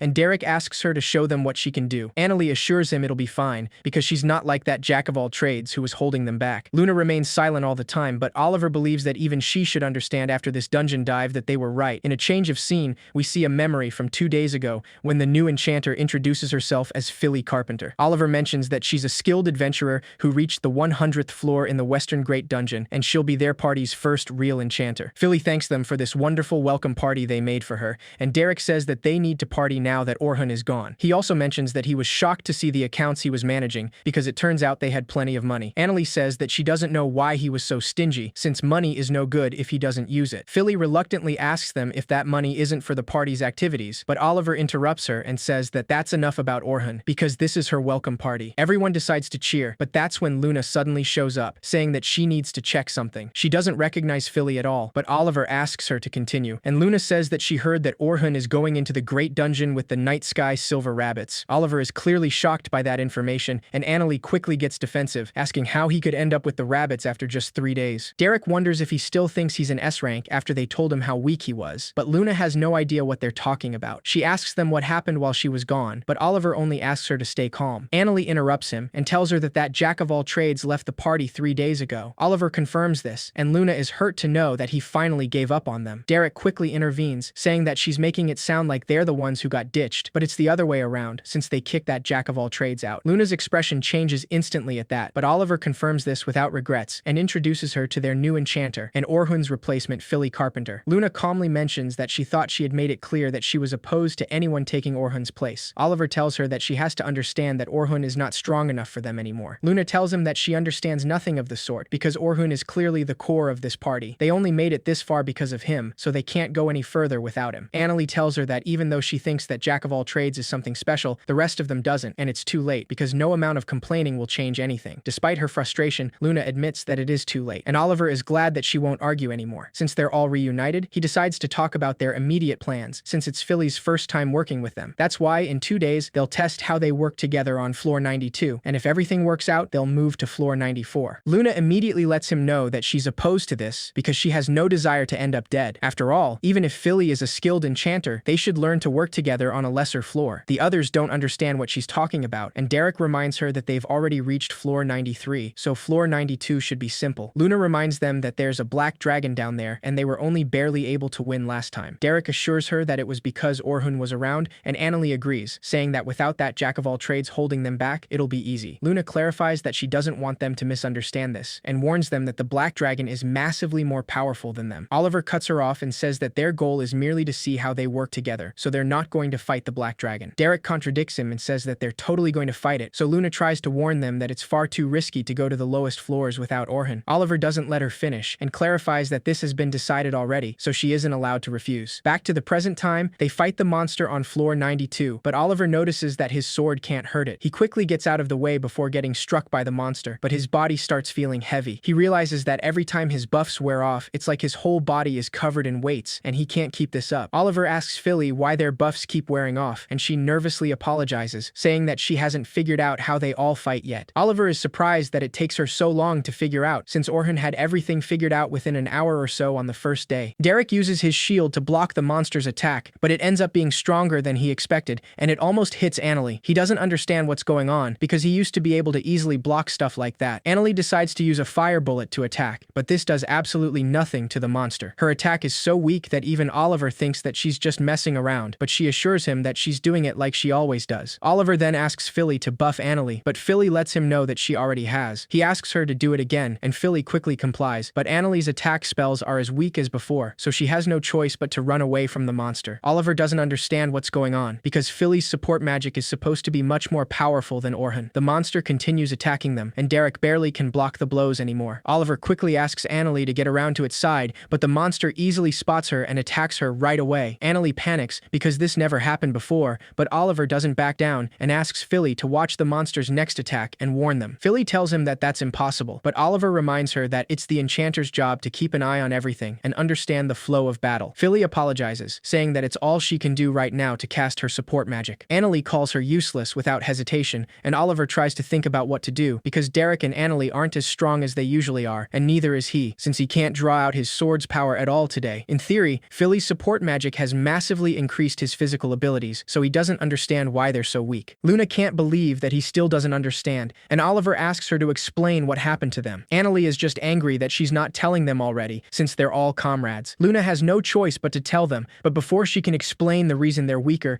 everyone freezes when the black dragon suddenly appears at the worst possible moment. Oliver can't believe what he's seeing because the black dragon isn't supposed to leave the boss area. As the black dragon lands in front of them, Luna immediately tells them that they have to run away and get out of here. Derek stubbornly refuses, and Annalie agrees, confidently saying that she'll take it down. Luna warns them that they can't beat it, but Oliver tells her that there's no time for arguing and reminds her that they have defeated it once before, so they can do it now. Luna stares at him like he has lost his mind, but the group tries to fight the dragon before she can stop them. Derek tries to block the first attack with his shield, but the sheer impact of the dragon's fire immediately knocks him down. Luna quickly uses her magic to heal him, and Oliver asks Philly why she didn't buff Derek. He just then realizes that Philly has completely frozen from the shock and is currently unresponsive. Oliver gets even more confused, wondering why a more powerful enchanter than Orhan would react like that. Annalie doesn't waste any time and uses Fire Javelin against the dragon, but her spell doesn't even do a scratch to it. The black dragon attacks her with its fire breath, and even though she tries to hide behind some rocks, the fire completely destroys it in seconds. Annalie falls defeated in a matter of seconds, and Oliver still doesn't understand what happened to everyone. Luna warns him that they need to pull out and asks him to get a hold of himself because they can't win this fight, and they'll end up getting wiped out at this pace. The black dragon prepares its most powerful breath attack, so Luna asks him to buy them time because they need to leave as soon as possible. Oliver quickly reacts and asks Philly to wake up, making her snap out of her shock. Once she finally responds, he asks her to give him a buff, and with that, he decides to use magical convergence. Oliver prepares to attack, but Luna tries to warn him that he needs to do more magical convergence. He simply tells her that there's no time and attacks the black dragon with his divine flash. Oliver's attack crashes against the dragon's breath, creating a powerful explosion that pushes him back. However, the black dragon remains intact, making him feel defeated and confused. Luna quickly approaches him to check on him, but Oliver simply asks her what they should do. He's clearly distraught, but Luna reminds him that he's the leader, so it's his job to decide what they'll do. She asks him to get a hold of himself, and the dragon starts preparing another attack, so Luna tells him that they have no choice but to use the Fickle Gate. It's a magical item used for emergency escapes, which can only be used inside the dungeons. It can only forcibly open a link between the place where it's used and someplace else. Oliver hesitates, and Philly mentions that it will take them to a random boss area, somewhere between the upper and lower floors. That means they'll be fighting another floor boss the second they step through. Luna clarifies that it's still a lot better than fighting the black dragon, a boss from the deepest levels. Oliver finally makes a decision, so everyone quickly gathers around him before he uses the magic item. As soon as the gate opens, the black dragon chases them, blocking the way with fire. The gate suddenly expands, letting the black dragon through before it closes, leaving them completely alone. Everyone is left speechless after that, but Derek simply laughs, saying that they're saved. Luna quickly scolds him, saying that this is the worst thing that could have happened. Just then, Oliver realizes that this means the black dragon has moved to another boss area. Luna warns them that a bunch of adventurers are about to be attacked by a black dragon with no idea it's there. Philly says that she had no idea a floor boss could use a Fickle Gate, but Luna tells them that they need to get back to the guild and have them force teleport everyone out. Force teleport is a function the guild cards have that let them forcibly teleport someone out, and that's their only option now. Oliver hesitates, because they'll suffer some penalty from the guild if they do that. He knows that this isn't the time to worry about that though, so he decides to go right away. Luna stops him, asking him if he's going to leave Annalie and Derek behind. This puts Oliver in an even more difficult position, so he decides to wait for his comrades while Luna uses her healing magic on them. She tells him that after they request the force teleport, they'll have to immediately battle the black dragon. Oliver agrees, but Luna tells him that they should switch Philly and Orhan when they do so. She really doesn't like the idea of Orhan being forced to clean up their mistake, but they clearly need him right now. Derek immediately refuses to ask him for help, but Luna tells him that before the black dragon appeared, she was about to tell them the reason they were weaker. The truth is, they're the same as ever, and nothing has changed. This information surprises Oliver, and he asks her why they're so weak in that case, because even his strongest attack, Divine Flash, couldn't scratch the black dragon. Luna tells him that the answer is simple, and it's because he doesn't have Orhan. He'd barely done any magical convergence back there, and that's how weak Divine Flash is under those circumstances. Luna asks him if he knows what all support magic has in common, and Oliver says that the amount they raise a stat is decided by the caster, and the amount of time a buff lasts is decided by the target. An enchanter has to recast a buff before it wears off, and the average time a buff lasts is about 3 minutes. Philly tells him that that's usually correct, but all of them have very high magic resistance, so a buff won't last more than 2 minutes. minutes. For Oliver, she can't keep a buff up for more than a minute. Oliver tells her that he's never heard that from anyone before, but Luna explains that his body makes him a bad fit for any enchanter, and Orhun did a fantastic job of handling him either way. Oliver stubbornly says that Philly should be able to do it too, because she's much more talented than Orhun, who's clearly less powerful than any other enchanter. Luna clarifies that Orhun already knew that, and that's why he developed several types of original magic to make up for his flaws. All the members are shocked to hear that because they didn't believe he was capable of that, but Luna assures them that it's true. Once she's done healing them, Luna says that that's all she can do for now because they're low on time and they have to hurry. The group quickly starts running, and Oliver mentions that Orhun did say something about making original magic, but he was still far weaker than other enchanters. Luna tells him that that's not true, and explains that one of the original spells he developed can increase potency by over 50 times. Oliver is clearly shocked by that, and Philly says that something like that is impossible, because even Selma from the Night Sky Silver Rabbit said she could only increase it by 10 times. Luna assures her that it's true, and Oliver realizes that his Divine Flash required Orhun's support magic. She quickly confirms this, saying that his Divine Flash and Annalie's attack magic were helped by this 50-fold increase. However, that made him arrogant, and he stopped spending as much time gathering magical energy. If he had spent more time on his magical convergence, he could have managed to knock the Black Dragon out of the sky, at least. It's the same for Annalie, because she thought that the attacks that required Orhun's support magic to work were effective because of her own power. Lately, she has only been using easy mid-ranked spells because of that, thinking that they were powerful enough. She may not be able to use special rank spells that require time and concentration anymore. Annalie didn't know that was possible, and Derek realizes that Orhun was supporting his defenses as well. Luna confirms it, saying that Orhun's original magic also works on equipment and spells, so when his buffs wore off, they wouldn't suddenly feel like their bodies were heavier. All three of them get surprised by this, but Lune clarifies that she has said the same thing many times before, so they should understand by now. Oliver finally recognizes the truth, but mentions that it's too late now. Once they exit the dungeon, many adventurers recognize them, having no idea of what just happened. They're seen as heroes, but Oliver knows that nothing could be further from the truth, because they put every adventurer in the dungeon in danger. They don't have the right to be called heroes, even though they defeated the Black Dragon once. However, he was the one who defeated it, so he still stubbornly believes that the heroes party should be fine without Orhun. In the meantime, Orhun and his assigned group prepare for the last day of the expedition, having no idea that the Black Dragon is on the loose. Their goal for the final day is clearing the dungeon from floor 36 to floor 50, and once they hit floor 51, they'll use their teleportation crystals to head back and call it a day. The plan remains the same. They'll be dealing with the monsters the new recruits can't handle, and all of them chaperones will be joining in the boss fights. This should be doable, but for some reason, Orhun senses something terrible from the Great Dungeon today. He then notices Logan staring at him and assumes that's the weird feeling he's sensing. Caroline interrupts his thoughts to ask him what kind of monsters they will see today, because she just can't wait to fight them. Orhun sighs and reminds her that she can't just rush at the monsters every time, and she needs to remember that she's a defender. Caroline tells him that that means everybody else has to work extra hard, so she wants to be fighting on the front lines. That's also why she would really like some advice on fighting from him. Orhun warns her that there's a limit to what she can do as an individual, so she should start thinking of herself as part of a team while she's still new. Caroline complains, saying that he's no fun, but Logan tells her that Orhun is being nice enough to give her advice, and even the famous Albert said working together was important. Orhun assumes that he's talking about Albert Sensible, who was the undisputed ace of the Night Sky Silver Rabbits. He heard that he died fighting the Black Dragon on floor 92 last year, though Logan clarifies that he's still a hero to everyone in the Silver Rabbits, but Caroline mentions that he died protecting one of his comrades, and it was actually the defender who was supposed to protect him. He knew that if he died, everyone's smile would disappear and nothing would be left. That's why she believes that she just needs to keep the people she's protecting far away from her, because if she fights alone on the front lines, the others won't be in danger. Orhun instantly notices the gloomy look on Caroline's face as she says that, and as an outsider, it looks like he'd better not get involved. That's why he simply tells her that they'll be counting on her today, and that brings her back to her usual cheerful self. Just then, Sophia tells Orhun that there was something she wanted him to tell her too, because she wants to know what she lacks and what she needs to get stronger. Orhun tries to think about it, but Logan quickly tells him that he also wants to know what he needs to get stronger. The group finally heads into the dungeon, starting at floor 36, and Selma reminds Orhun that they must stay sharp today. She also mentions that it looks like his group has taken a liking to him, and Orhun admits that he was worried after that newspaper article, but it seems they've accepted him. Selma tells him that Logan and Caroline can both be a handful, but they've got bright futures for sure, so he must look after them. That aside, she mentions the fact that they were talking about Albert, and tells him that his loss was a huge blow to them. That's why the heroes party was able to take the lead in conquering the Great Dungeon. Orhun tells her that the Black Dragon was tough for them too, so they might have lost someone easily, just like they lost Albert. Selma mentions that Albert was someone they could always count on, so they're still trying to fill the hole he left, but it's not easy. Orhun tells her that he hopes they can find someone good, and Selma knows that he's just playing dumb right right now. She still asks him what he thinks about it, but Orhun reminds her that one party doesn't need two enchanters, especially if one of them is the best enchanter on the continent. Selma admits that their clan leader said the same thing, but he wanted to come with them as a swordsman, so she'll be watching during the floor boss battle to see what he can do. Once they reach floor 40, Selma informs everyone that they'll be splitting into groups here, and they'll meet up just before the floor boss. After assigning each group to their respective escorts, Caroline mentions that it's kind of lonely that group 10 is all by themselves. Logan tells her that that just shows how much they expect of them, but Sophia mentions that she's a little nervous since it's just them. Orhun explains that there are a lot of different paths through the dungeon, so they're going to need to learn to split up and find the floor boss. Caroline mentions that she doesn't get the idea of getting lost here, and Orhun clarifies that that's why it's important to gather information in advance. All the adventurers make multiple expeditions to map the floor out, find the right path, and share that information with others. That's why the larger clans have an advantage. Caroline then says that they'll have to have him share some information with them in that case, since he's been deeper into the Great Dungeon than anyone. Logan quickly agrees, and asks Orhun to tell them about the lower floors and the deepest floors, because he wants to know what they're like. Orhun thinks about it for a moment, and informs them that the lower floors start at floor 76. They're like a snow-covered mountain, and when they get deeper, a blizzard starts. Caroline excitedly asks him what the monsters there are like, wanting to know how strong they are. Orhun tries to tell her that there are ice lizards, but Sophia quickly interrupts him, saying that the deepest floors start at floor 91, and she wants to know what they're like. He tells her that they're like a swamp, but Caroline also interrupts him to ask him what the monsters there are like, and the floor bosses as well. Orhun quickly starts getting overwhelmed, and asks them to make one question per person. Meanwhile, Luna breaks into the Adventurers Guild and asks a woman named Eleonora to bring the Guildmaster here immediately. Eleonora clarifies that the Guildmaster is in a meeting, so she has to wait a little if she wants to see him. Luna cuts her off and says that there's no time, because they need to teleport everyone in the dungeon back to the surface right now. As the group 10 continues advancing through the dungeon, Sophia mentions that something feels off. Logan agrees with her, saying that they haven't seen any monsters, and with a room this big, there should be at least one. Orhun knows that floor 40 isn't usually like this, and he's now having the same nasty feeling he had since before he entered the dungeon today. It's as if the monsters are afraid of something, which is a little concerning. Caroline starts getting bored and desperate, so she makes a lot of noise and says that she wants to fight. That's when a monster finally shows up, and Caroline immediately runs straight to it to fight it. Orhun tries to stop her, but Caroline doesn't listen, so he quickly casts agility down on the monster to lower its stats. Thanks to this, Caroline easily defeats it, feeling a lot better now. Orhun quickly catches up with the others and reminds her that he told her not to run off on her own. Logan tells her that Azure goblins are incredibly fast and strong, so if Orhun hadn't debuffed it, she wouldn't have been able to defeat it. Caroline nonchalantly dismisses their concerns, saying that it doesn't matter because she defeated it anyway. Orhun reminds her that the defender is the core of the party, so if she's in danger, Logan and Sophia will do everything they can to save her, which means that she'll put her comrades in danger. Caroline admits that he's right, and she soon realizes her mistake, so she apologizes for that, saying that that wasn't her intention. Orhun knows that it can't be helped, so he decides to inform her that dodge-type defenders have a type of defense called active defense, and he's going to teach her that. He's sure she won't listen if he just tells her to focus on defense, after all. Caroline gets really excited and asks him how it works, so Orhun explains that it's a method of drawing the enemy's attacks and then locking them down. Every living thing will physically prepare before launching an attack, like stepping forward before throwing a punch. If she slashes at their legs at just that moment, they won't be able to step forward and attack. So, if she can read their movements just before they attack, then hit the vital point they need for their strike, she can stop them from attacking. Caroline excitedly asks him if she can fight at the front now, but Orhun clarifies that her goal isn't to defeat them. She can't forget that she's a defender whose job it is to draw the enemy's attention and stop them from attacking. Caroline quickly understands that and thanks him for the information, but Logan suddenly moves her aside and asks Orhun to teach him something as well. Meanwhile, the heroes party meets with the guildmaster, who asks Oliver exactly what happened. Oliver remains completely silent, so Luna decides to speak up, saying that they want to ask him for a forced teleport. That takes the guildmaster by surprise, and he asks her if she knows what they're asking for, because the mana cost of that teleport is incredible, and they can't use it unless it's an emergency. Luna then informs him that the Black Dragon, the floor boss of floor 92, has very likely moved to somewhere in the higher, middle, or lower floors. She quickly explains what happened exactly, saying that the Black Dragon flew through a fickle gate, so they don't know where it went. They had no idea a floor boss could even use magic items, so there's no way of telling when and where it could appear, and it's possible that someone has run into it already. That's why they'd like to ask him for a forced teleport immediately, to save all the lives in danger right now. Eleonora quickly steps in to remind them that the rules say they need to have a conference to discuss it first. Luna tells her that there's no time for that because the people in the dungeon have no idea what has happened. While they discuss this, Logan tells Orhun that he would like to learn more about debuffs. Orhun warns him that debuffs are tough, and debuffs that weaken the enemy are an advanced type of support magic. He's sure he's aware that debuffs are influenced by the target's status more than buffs, so he needs needs to understand exactly what their magic resistance is and tune his spell accordingly. Also, floor bosses, as well as the powerful monsters he'll find in the deepest areas starting on floor 61, aren't affected by them much. Even advanced adventurers who can use them usually don't, because they're not effective. He can use them, but he'll need to learn the exact magic resistance of every monster in the lower and deepest floors. Logan quickly understands that he's not ready for that, and Orhun tells him that his first priority needs to be learning to master the buffs he has and gaining more experience. Once that's clear, Orhun decides to teach them a fun way to use magic instead, so he asks them to look behind them. When the three kids look behind them, they see two wolves running straight towards them. However, they're instantly killed by one of the traps Orhun set up earlier. Orhun explains that it's called trap magic for trapping the enemy, and he's been using it this whole time since day one. Logan had no idea at all, and Orhun tells him that if he can reduce the risk of being attacked from behind, the party can focus just on the enemies in front. Using traps like he just did to restrict the enemy's avenues of attack and turn the battlefield to his advantage is another part of an enchanter's job. Logan happily takes his advice, feeling completely sure that Orhun is the kind of enchanter he wants to be. Back to the guild master decides to have a conference, saying that they'll begin preparing the forced teleport. He clarifies that this magic spell is big enough to teleport out every adventurer in the dungeon, so it will take time to construct the spell and prepare the mana. One of the heads of the guild tells Oliver that this is going to be his responsibility for allowing this to happen. Annalie and Derek quickly protest, saying that this isn't their fault and they did nothing wrong. This only angers the heads of the guild even more, and they can't believe that they call themselves heroes. The guild master silences them and asks them to focus on the spell, because many lives are at stake right now. While they construct the massive teleport spell, Orhun decides to teach something to Sophia as well. He tells her that what she needs is parallel construction, the ability to construct 2 or more spells at once. Every advanced caster needs to be able to do it, and it's not very difficult once she's used to it. Anybody can even do 2 at once, and some people can do dozens at once. Orhun explains that once she gets deep into the dungeon, a lot of monsters can't be defeated with a single special rank spell. Even if she fires them off in a chain, it takes time to prepare them, and while she's preparing them, she's powerless. That's where the parallel construction comes in. If she can start on her second spell when the first is halfway ready, she can cast her spells more efficiently. Sophia easily understands his logic, and asks him if the monsters on the lower floors are really that strong. Orhun tells her that she can't beat them by just firing off a chain of powerful spells. She can also choose to use weaker, mid-ranked spells in tandem with the rest of her party's attacks, because any magic can be useful depending on how she uses it. She's already strong enough to fight on the middle floors, so she must ask her elders in the night sky silver rabbits to teach her, since he's sure Selma would be glad to do so. Sophia agrees, but she nervously confesses that she would rather he teaches her than her sister. Orhun is clearly taken by surprise, and he mentions that he can teach her, but only if Selma says it's okay. As they speak, the guildmaster and the other heads of the guild finally finish preparing the spell, so they start empowering it with mana. The guildmaster says that as soon as it's charged, they'll begin the forced teleport, and he wants the heroes' party to defeat the Black Dragon. Annalie and Derek hesitate, saying that they still haven't recovered from fighting it the first time. Luna ignores their complaints and accepts the order from the guildmaster, saying that they'll head out immediately. However, she decides to make one request first. Meanwhile, in the dungeon, Selma asks all new recruits to stay in the safe zone, saying that the chaperones will handle the floor boss alone. Orhun tells the kids that this is a good opportunity, so they must watch how they fight and learn everything they can. Once the battle against the floor boss starts, Orhun decides to use the active defense he taught to Caroline. She immediately notices this and says that that's the kind of defender she wants to be. The floor boss decides to step back and falls into one of Orhun's magic traps, which cuts off its escape. Logan quickly realizes that Orhun already knew that the boss would move, which means he managed to read the enemy's intentions very well. Sophia then sees that Selma is using the parallel construction Orhun was talking about, and she apparently can do 5 at once. All the escorts are perfectly coordinated while fighting, so the battle against the floor boss is over in an instant. Caroline mentions that she has never seen anyone lock down an enemy's movements like that. Logan agrees, saying that Orhun turned the battle to his advantage, and now he better understands the way he fights. That's why the rest of the group was able to focus fully on attacking, and they were really working as a team. Not a single movement was wasted, and that's what an advanced party really looks like. While they celebrate their victory, the heroes party runs back to the dungeon, and Oliver asks Luna why she asked the guildmaster to pull out the people on floors 40 through 50 first. Luna explains that it's because Orhun's probably down there, but Annalie gets defensive and asks her what that jack-of-all-trades has to do with this. Luna reminds her that right now, they're the weakest S-rank party, so they can't possibly defeat the Black Dragon. Derek gets offended by that, but Luna makes it very clear for them that they can't possibly fight without Orhun, and it's up to him whether they all survive this. The expedition finally makes it to floor 50, and the floor boss is a giant crab, so Selma says that if they can cut off the claws, all that's left is to break the shell. Orhun decides to take care of that, but Bernard asks him if he can really manage to do that, since a giant crab's shell is incredibly tough. Orhun draws his sword and decides to show him, cutting off the claw in a single strike by using a spell called Impact. It's his original original spell that forcibly enhances his equipment's power and toughness, as well as his magic for a single instant up to 100 times. Since it's kind of a cheat that he came up with by chance, when trying to fix a problem with his magic, he does feel a bit guilty using it, but it's what he needs to survive on the deepest floors. Selma and the others manage to defeat the floor boss thanks to him, so the expedition finally ends, and she tells everyone that they're now heading home. Orhun is glad to know that his job is done and nothing bad happened. However, he immediately senses danger right then, and a fickle gate suddenly breaks open right above them, letting out the black dragon. Sophia screams in horror, and everyone totally freezes before the black dragon,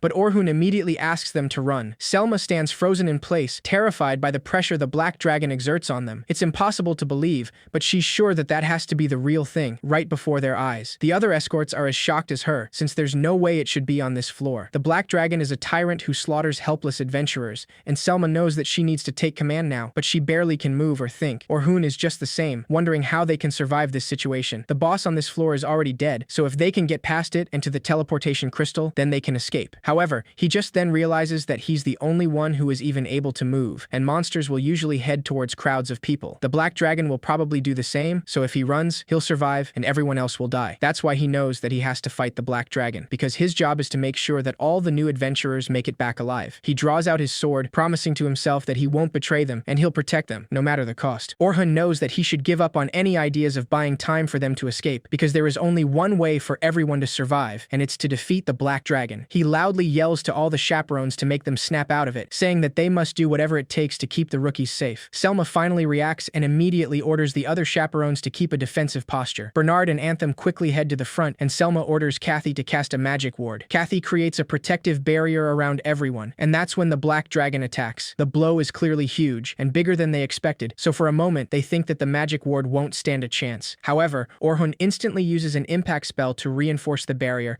making it stronger and keeping everyone safe. Everyone is surprised that they survived that, and they're also confused because no one knows what happened. Selma mentions that it felt like the magic ward got stronger for an instant, and it doesn't take long for her to figure out it was Orhun. Sophia gets worried when she sees Orhun facing the black dragon alone, swiftly dodging all its physical attacks. Orhun throws a dagger at the dragon's eye, but it closes it before the sharp end can hit it. Bernard is surprised that the black dragon knew what he was doing, but Selma tells him that that was deliberate. She explains that Orhun is aiming for the one instant when its eyes are closed to get closer and take it off guard. Just like that, Orhun jumps at the black dragon with his sword and uses impact again, creating a huge explosion with only a slash from his sword. Everyone holds their ground after that, and Anthem is sure that that powerful attack surely has to have taken it down. However, the black dragon is still alive and unharmed, and Orhun says that he should have known that that wouldn't be enough. Selma quickly asks him if he's okay, and Orhun reassures her, asking her to just keep protecting the rookies because he'll deal with the black dragon and he has a plan, so there's no need to worry. Selma still hesitates, but Orhun now speaks to the rookies, telling them that he's sure all of them may be scared, but they must stay put because he'll protect them. Orhun puts on a necklace and wields his sword again, running straight toward the black dragon. The black dragon attacks him with its fire breath, but Orhun then appears somewhere else and draws its attention away from everyone else. Selma is still wondering if it's really okay to let him handle this alone, because the black dragon killed Albert, and if that happened again, she doesn't know if she could stand it. Orhun keeps swiftly running and dodging the black dragon, and as soon as he gains some distance, he uses reflective wall to drive one of the dragon's fire attacks right back at its head. The black dragon screeches, and Orhun asks it if it likes the taste of its own fireballs. Both Caroline and Logan are shocked that he just reflected the black dragon's attack, and they don't even know what kind of spell that was, since they have never seen or heard of anything like it. Orhun explains that reflective wall is one of the original spells he came up with, which reflects anything that touches it back on the wielder. However, once the fire is gone, he notices that the black dragon is still unharmed, so it looks like he's going to take some risks. Without wasting any time, Orhun uses status up on himself, a boost to all his stats. Selma knows what he's doing, because status up is a high-level spell that does parallel, simultaneous construction of all 6 types of support magic to increase all stats. Nonetheless, Orhun's support magic can only double stats, so that's not nearly enough. Selma wonders if she should help, but that's when Orhun doubles his status up and then triples it. Orhun keeps going until he manages to do a quintuple status up on himself, which should be impossible. Selma is completely speechless, because no one should be able to use the same buff multiple times. If someone does recast it, it'll just reset the time until it wears off, but he just cast it 5 times consecutively. The black dragon suddenly jumps and whips its tail towards him, but Orhun dodges it in a second, jumping at high speed. Everyone's shocked that he could move that far in such a short time, and he was so fast that they couldn't even see him. Selma knows that that's not just simple support magic, because nobody has ever seen a spell like that, which means it must be another of his original spells. She starts wondering just how many secret powers he's hiding, but she can't even tell anymore. Orhun lands on the ground after that jump, knowing that the 5 consecutive casts have increased his status 32 times, but he can't keep it for long because he's basically casting 30 different spells at once. The burden on the caster is far too great with this spell, so he tries to make it quick and runs toward the black dragon again, wanting to end this now. The black dragon sees him running and whips its tail again,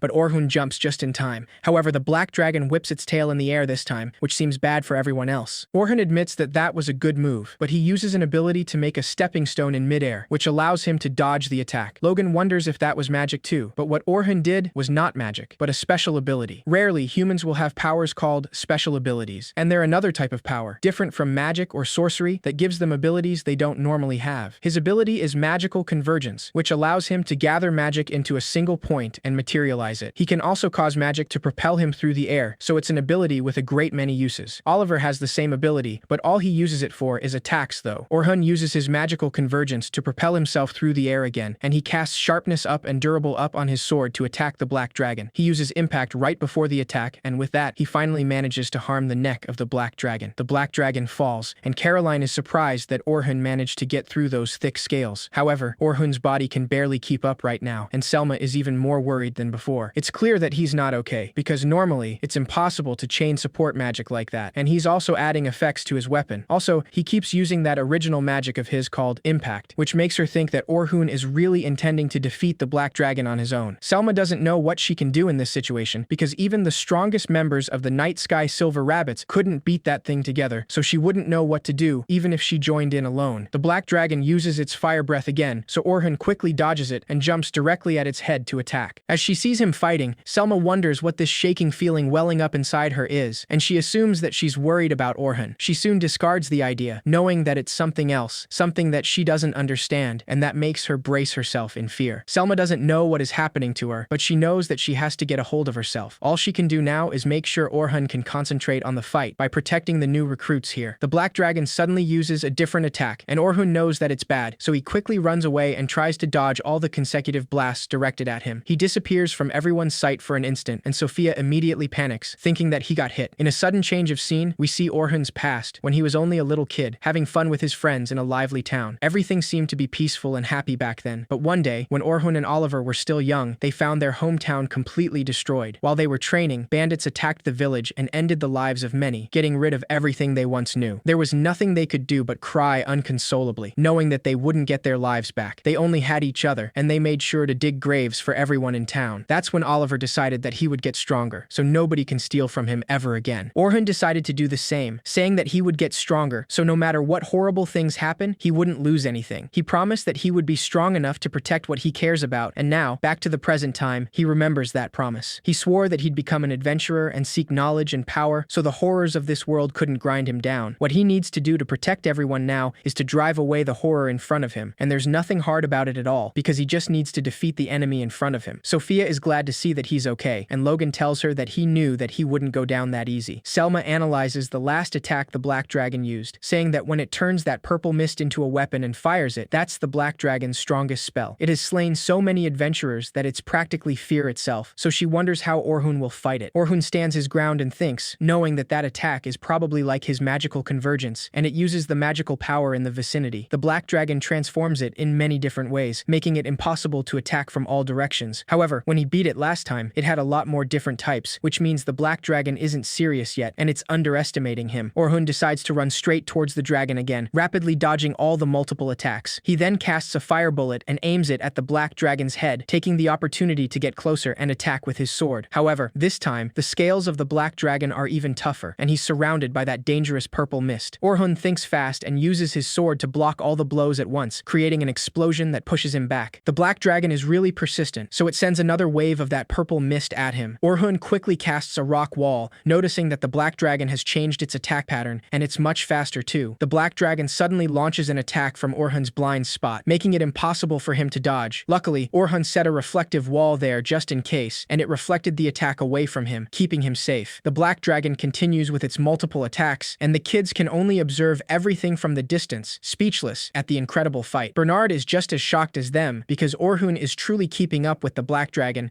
but he wonders if he can really win. Selma tells him that Orhun can't land the killing blow, so at this rate, he won't be able to defeat it. Orhun continues running non-stop, dodging several attacks at once without a rest. This is really hard for himself alone because last time Derek and Luna blocked the purple mist, Annalie kept it pinned down with her magic, and Oliver's divine flash was their secret weapon. None of them are here now, so he's supposed to do all their jobs himself. Even though it seems like an impossible task, Orhun is completely determined to do it because he swore that no matter what happened, he wouldn't let it beat him. To beat the Black Dragon without relying on any of them, he'll do everything he can. Orhun jumps at the dragon again, and Caroline instantly notices that he's using active defense, so she finally sees how a dodge-type defender moves. The Black Dragon's pinned down and can't attack like it wants to now, and Orhun is drawing it away so it doesn't attack them. Sophia knows that he's protecting them, and even in this situation, he's looking after them. Orhun then uses parallel construction, casting several magic circles around the Black Dragon so it can't dodge any attack. This creates another huge explosion all around the Black Dragon, and Selma can't believe that Orhun is doing all those spells at once. Caroline mentions that Orhun said there were people who could do dozens, and that apparently included him. Logan tells her that this is how an adventurer who aims for the bottom of the great dungeon fights. Orhun knows that the Black Dragon surely has never taken that many spells at once, but he doesn't expect to defeat it like this, so he prepared one more spell. All the consecutive attacks hit the Black Dragon at once, and Orhun explains that he used Raise and Repeat. It is a trap spell that absorbs magical power from the surrounding area and repeats the same attack from before at a higher intensity. It is one of his original spells that takes advantage of his magical convergence. Selma sees everything and says that she had no idea he could use trap magic to attack like that. Logan mentions that he's turning the battlefield to his advantage, and this is how an enchanter fights. Orhun stands back and sees the result of his trap, saying that it is every bit as strong as Annalie's attack magic. The Black Dragon uses its wings to dissipate the flames, but that's nothing Orhun wasn't expecting, because he knows that the Black Dragon is strong. However, he clarifies that when he was in the heroes' party, they had one more attacker to land the killing blow. Orhun then uses magical convergence again, but this time, he uses it on his sword, turning it completely black. It's not gold, like Oliver's, but a pitch-black blade that he uses to slash a divine flash against the powerful Black Dragon's fire breath. His divine flash is also pitch black, and it completely goes through the dragon's attack. Orhun puts all his might in that attack, knowing that someone who can fulfill every role in the hero's party is the kind of swordsman he wants to be. His attack is so powerful that even the Black Dragon tries to back down in fear, but Orhun doesn't give it time to escape, and uses impact to boost his divine flash, which directly hits the Black Dragon. However, Orhun soon realizes that the Black Dragon sacrificed its own tail to protect its head. Even that couldn't finish it, and he should have expected that of a deep floor boss. Despite that, Orhun has a reason he can't lose too, so he continues fighting, saying that it's one-on-one, and neither of them can retreat, so the real fight's just beginning. The Black Dragon rages and desperately chases after him, trying to bite him. Orhun quickly dodges, but that's when his buffs wear off, which means he ran out of time. Selma notices this and instantly casts status up, but for some reason, her magic doesn't work. Orhun tells her that he doesn't need her buffs because they'll throw him off from what he's used to, so they must focus on protecting themselves. Selma just then realizes that Orhun is the one who rejected her buffs, so he's basically saying that he doesn't need her support. That makes her feel kind of bad, and she knows that there's no place for her in the fight between him and the Black Dragon. Orhun uses a quintuple status up again, and he immediately casts a powerful thunder shock against the dragon, reinforcing it with his impact spell. This powerful shock impacts the Black Dragon and immediately makes it fall, leaving the place in silence. Soon enough, they hear the Black Dragon growling, which means it's still alive even after that. Orhun is completely exhausted already, and his sword suddenly breaks into pieces. Despite this, Orhun knows that the Black Dragon is also in really bad shape, so it's time to end this now. He casts destruction, and a black mist surrounds him, letting everyone feel an insane amount of magic power. Just then, a pitch-black greatsword appears before him, and Orhun explains that destruction is a spell that converges highly amplified magic into a sword. Even without impact, its power far exceeds a special rank spell. Orhun casts reflective walls all over the place to jump between them, and he does so until he reaches the Black Dragon from above. He then uses Weight Up and throws himself like a missile, using impact to create a devastating blast against the Black Dragon that shakes the whole place. Once again, everything goes silent, and this time, when the dust dissipates, Orhun is the one standing, letting everyone know that the Black Dragon has been defeated. Everyone immediately runs toward him, wanting to celebrate that they're alive thanks to Orhun. When the heroes' party finally approaches the dungeon, they immediately see a teleportation light outside, which means the force teleport already got everyone out of the dungeon. There, they see the Black Dragon's corpse, and Oliver immediately gets on guard, until they all realize that it has already been defeated. Luna only then sees Orhun, who barely manages to stand up before his black sword vanishes. Orhun weakly walks towards her and asks her to take care of the cleanup before leaving. Luna then notices that Orhun is the only one who looks injured, so it doesn't take long for her to realize that he fought the Black Dragon himself. Derek says that that's impossible, and he asks Orhun what's going on. Orhun simply walks away without saying a word, which only infuriates Derek even more. Luna quickly stops him, saying that it's clear that Orhun was the one who beat the Black Dragon, so he should accept his own weakness already. Derek gets furious by this, because she always tries to tell them what to do and he can't stand it anymore. He suddenly suddenly lunges at her to attack her, but Luna uses one of her pixies to paralyze him in an instant. She tells him that the fight is over already, and Oliver asks them to stop, but he's clearly not any happier about the situation when he sees Orhun walking away. That night, Sophia is in her room, and she's happy to know that her report on the expedition is going to be about nothing but Orhun. He gave her courage, helped her cast her first advanced spell, taught her about parallel construction, and he defeated the infamous Black Dragon all by himself. Orhun saved her life once again. He was so cool when he fought, and he always had such a kind expression too. Her daydreaming gets interrupted when Selma enters the room with a defeated stance. Her face is a mess, and she simply collapses onto her bed without a word, completely exhausted. It's been forever since Sophia has seen her sister this tired, so she asks her to at least take a shower before bed. Selma tells her that she'll do that later, but it's obvious that she won't move any soon. That's why Sophia invites her to go to the baths together, and soon enough, Selma is relaxing with her at the baths, thanking her for the invitation. Now that she's feeling better, Selma mentions that she's glad that she was safe today. Sophia tells her that it was thanks to Orhun, who was really cool today. Selma doesn't comment anything on that, and asks her how the fight between Orhun and the Black Dragon felt to her. Sophia simply says that Orhun was really strong, and Selma admits that that's the normal reaction. He's so much more powerful than them that she can't even understand him. To her surprise, Sophia calmly says that she did understand him, so Selma loses her composure and desperately asks her to tell her. Once she calms down, Sophia mentions that his movements and magic were amazing, but she thinks the rest was all just basics. It was exactly what he taught them about how rear attackers and defenders fight, so she really learned a lot, and it's amazing that he can do all that by himself. Selma is really surprised by her explanation because she thought that she could never understand the bottomless well of strength she saw in Orhun's fighting. However, Sophia was different, and she understood what she saw in her own way. Selma smiles with resignation and tells her that she's amazing, but Sophia hugs her and tells her that she's way more amazing than her, and she respects her the most of all. She walks on her own 2 feet, and a lot of people rely on her, so she wants to be like her. Lastly, Sophia tells her that despite how amazing she is, she shouldn't push herself too hard. The next day, Orhun wakes up in pain, which is almost impossible to bear, so he uses a spell called Relieve Pain to keep it at bay for a while. With that, he manages to sit up, but his whole body aches, and he guesses the day is close to noon right now. This was just to be expected, because he pushed himself to his limits yesterday, and he's lucky there are no bad after effects after all that magic he used. Orhun stands up and looks out the window, and that's when he sees Selma outside. They soon decide to meet, and Selma asks him how he's feeling, but Orhun lies without a doubt and tells her that he's fine. He thanks her for visiting him, but Selma unexpectedly stands and bows, saying that they finished the teaching expedition with no casualties thanks to him. Orhun is clearly taken off guard, so he quickly asks her to raise her head, because somebody like her shouldn't bow so lightly. Selma tells him that her position isn't what's important, because he saved her and their new recruits, so she can't thank him enough. Once she finally raises her head, she asks Orhun to go to their clan right now, because their leader wants to meet him. Orhun accepts the invitation, since he wasn't planning to do anything else anyway. Once at the Night Sky Silver Rabbit's headquarters, Vince meets with Orhun and straight up asks him if he'd like to join their clan. He explains that they want him to serve as a front-line attacker for Unit 1, their clan's most powerful party, and he also wants to recommend him as a lieutenant of their clan. Orhun is clearly taken off guard, so he reminds him that he's still too young for that, but Vince confidently tells him that he's got more than enough experience and power. He's also educated, serious, and a hard worker, so he has what it takes to be one of their lieutenants. Selma agrees with him, saying that she would like to work with Orhun to support their clan. Orhun takes a moment to think about it, and he knows that normally anybody would jump at an offer like this. However, he decides to ask them to give him some time, and Vince easily agrees, saying that he can take his time thinking about it. Orhun thanks him and decides to take his leave, but Vince informs him that the Adventurers Guild wants to see him. Orhun heads towards the guild without wasting more time, but he still can't believe that the Night Sky Silver Rabbits want to recruit him. Before going to the guild, he decides to visit the old man, who can't help but laugh when he sees him. He says that he always seems like such a grown-up, so it's nice to see him acting his age for once. Orhun clarifies that he's serious about this, and it's true that they seem to think highly of him, but he still has his doubts. The old man quickly assumes that he fears he might end up used and thrown away again. He mentions that used may not be a nice word, but he thinks that supporting each other and making up for their weaknesses is how people grow. Orhun agrees with that, but he's still not fully convinced, so the old man asks him to think about it some more in that case. Once he finally goes to the guild, he realizes that he went at the worst time possible. The guildmaster says that the Black Dragon appeared on floor 50, and he heard that he defeated him alone. Orhun confirms it, but Derek immediately diminishes his accomplishment, saying that they had already weakened it, and he was lucky enough to land the killing blow. Annalie easily agrees, and tells Orhun that he's lucky because they saved his life. Orhun simply asks them to shut up and tells them that they're not even part of this. Derek easily loses his temper, but Luna keeps him at bay, and the guildmaster allows Orhun to speak. Without a doubt, Orhun asks Oliver why they head straight to floor 92 with their new enchanter. He assumes that he just thought it would be easy because he had been there so many times before, and Oliver's angry expression lets him know he's right. Orhun then reminds them that he told them numerous numerous times that it was dangerous to go ahead before they got stronger. There were a lot of times in the deep floors where someone almost died after all. Oliver tells him that that's why they got a new enchanter, because with someone whose support magic was more powerful than his, he assumed they could go deeper. Orhun understands that that's the reason they fired him, and he clarifies that he's not mad about that. However, what makes him mad is how little he seems to think of enchanters. Oliver immediately protests, saying that he knows exactly how much they're worth. An enchanter is really important, which is why he decided to get a new one for the hero's party. Orhun then asks him why he started with the deep floors, and asks him if he knows how much concentration it takes for an enchanter when they're dungeon delving. Oliver doesn't understand his question, because he thinks that all an enchanter has to do is sit where it's safe and cast another buff when the first one runs out, so it's very simple. Orhun starts getting really angry for once, and he can't believe he's serious right now. Oliver tells him that he is serious because it's the truth. Only then, Orhun decides to stand, saying that it takes 61 seconds for Oliver, 134 seconds for Annalie, and 186 seconds for Derek. He explains that that's how long each of their buffs last, and an enchanter has to keep track of all those to refresh the buffs, and also give commands to the rest of the party, so he wants him to tell him how that's easy at all. Oliver has nothing to say, of course, but he's just as furious as Orhun. Meanwhile, as the group 10 walks together, Logan asks Sophia if she heard anything about what Orhun will do next. Sophia tells him that she didn't hear anything about it, and Caroline reminds them that they never got a chance to talk to him yesterday. Logan asks them if they think Orhun will join the Night Sky Silver Rabbits, and the girls admit that they were thinking just that. He then proposes asking him together, and Caroline cheerfully says that it's a great idea, but they don't know where he is. Sophia tells them that her sister must know, so they should ask Selma first. In the meantime, Selma is sitting alone, thinking that she'd love to have Orhun join them, but she doesn't know if he's ever going to want comrades again. He can get by without them, and he let her know that he doesn't need her help last time. He's someone far, far more powerful than she is right now, and she still told him she'd like to work with him to support the clan. Sophia and her group approach her just then to ask her if she knows where Orhun lives, because they're going to meet with him and ask him to join the rabbits. Selma clarifies that she wants him to join too, but with his power, he clearly doesn't need them, and if anything, at their level, they'll just slow him down. Logan tells her that they already know that, but he wants him to join them anyway, because just being with him will show him what he needs to learn. Caroline agrees, saying that it's fun, because when Orhun teaches them, they can get a lot stronger. Sophia also says that she'd love to have him with them more, and Selma realizes that they're actually serious about this. Logan tells her that right now, they may be slowing him down, but someday they'll get stronger, and make him recognize them as comrades. That takes Selma by surprise, and she actually recognizes that they're right, and she can just learn from Orhun and get stronger. She finally accepts that she was thinking about it too much, but now everything's clear. That's why she decides to tell them that Orhun went to the Adventurers Guild, so if they hurry, they might find him. The kids hurry to the guild without even letting her finish her sentence, thanking her for the information. Meanwhile, Orhun exits the Adventurers Guild because they're going to talk about the heroes party's penalty for the forced teleportation. Orhun just mentions that it sucks to be them and walks away because he feels exhausted. That's when he sees the kids running straight towards him, and without thinking, he decides to hide, not even wanting to know why they're here. Orhun immediately heads into an alley, but Caroline easily spots him from afar, so they quickly follow him. He tries to hide behind a wall, but constantly running away soon becomes difficult because the damage from yesterday is catching up with him. Orhun doesn't even understand why he's running though, and he can hear their voices from afar. Logan tells him that they just want to talk, and Orhun seems to think about it for a moment. However, as soon as he notices that their voices are every time closer, Orhun quickly materializes steps in the air to reach the roofs of the buildings and escape without being seen. The kids continue looking for him somewhere else, and Orhun is glad that he managed to lose them. At noon, he decides to hide in the old man's shop, but even then, the kids are still looking for him. The old man asks him why he's avoiding them, and Orhun explains that he decided that he wasn't going to join another party, but that would make them sad, so he doesn't want to face them. The old man soon understands that they matter a lot to him, and Orhun doesn't deny it. In the meantime, the kids stop searching for a moment, wondering why Orhun is avoiding them. Caroline mentions that maybe he doesn't want to join the Night Sky Silver Rabbits, but Logan clarifies that that's why they're all going to ask him. Sophia asks them what they'll do if he actually says no, and Logan confidently says that he'll quit the rabbits and become his apprentice. Caroline tells him that that's not fair, and she decides that she'll do the same, and Sophia will too, for sure. Sophia hesitates and admits that she doesn't want to say goodbye to Orhun. The old man observes them from inside the shop, and he tells Orhun that they seem to look up to him a lot. Orhun asks him to stop, but the old man tells him that when he ran in here, he looked like he was kind of enjoying it. He knows that he's looking for a place to belong, but he thinks that he doesn't have to be alone because he can find his place alongside others. Orhun continues thinking about the old man's words that night while he has a walk on his own. Sophia somehow manages to find him, taking him off guard, but the first thing she does is thank him for saving them yesterday. She then mentions that they've been looking for him all day and asks him where he's been. Orhun nervously lies and tells her that he's been going around town, but he quickly changes the subject and asks her what she's doing out here so late at night. Sophia explains that this location is close to their clan headquarters and it's one of her favorite spots. The moon here is beautiful after all, and even when it's totally dark, it still shines bright. That is why she feels like when she looks at the moon, it gives her strength. Sophia then asks him if he knows where the name of the night sky silver rabbits comes from. Orhun admits that he doesn't know, so Sophia explains that the moon is also called the guide of the night, and the night sky silver rabbits want to be a guide for adventurers. Orhun is surprised to know where the name comes from, and he's sure he talked with someone about that once, but he clearly doesn't remember at the moment. Before he can think any more about it, Sophia suddenly bows and asks him to please join the night sky silver rabbits because she wants to stay with him. Orhun doesn't answer right away and asks her what kind of place the night sky silver rabbits is to her. Sophia thinks about it for a moment and tells him that they've taught her a lot of things and they've given her a lot of smiles, so she can be proud to say that it's her home and it's the place where she belongs. That last sentence takes Orhun by surprise, and it fires a spark into his eyes that makes him think twice about it. The next day, Orhun has already made up his mind, so he goes to the Night Sky Silver Rabbit's headquarters to meet the headmaster. At first glance, Vince already can tell that he has his answer already, and Orhun confirms this, saying that he made a decision. Orhun now calls him leader and bows to ask Vince to let him join the Night Sky Silver Rabbits. With no hesitation, Vince accepts and tells him that they are glad to have him in the clan. Selma enters the office right away with a smile and congratulates Orhun for joining the Night Sky Silver Rabbits. She gives him his new guild uniform, which she already had prepared. Meanwhile, the kids immediately run to the headquarters because Sophia already gave them the good news. Once they get there, Orhun comes out to greet them, and he's using his new uniform, letting them know that he's officially in the clan. The kids easily get excited, and Orhun tells them that from now on, he is a part of the Night Sky Silver Rabbits, so he looks forward to working with them.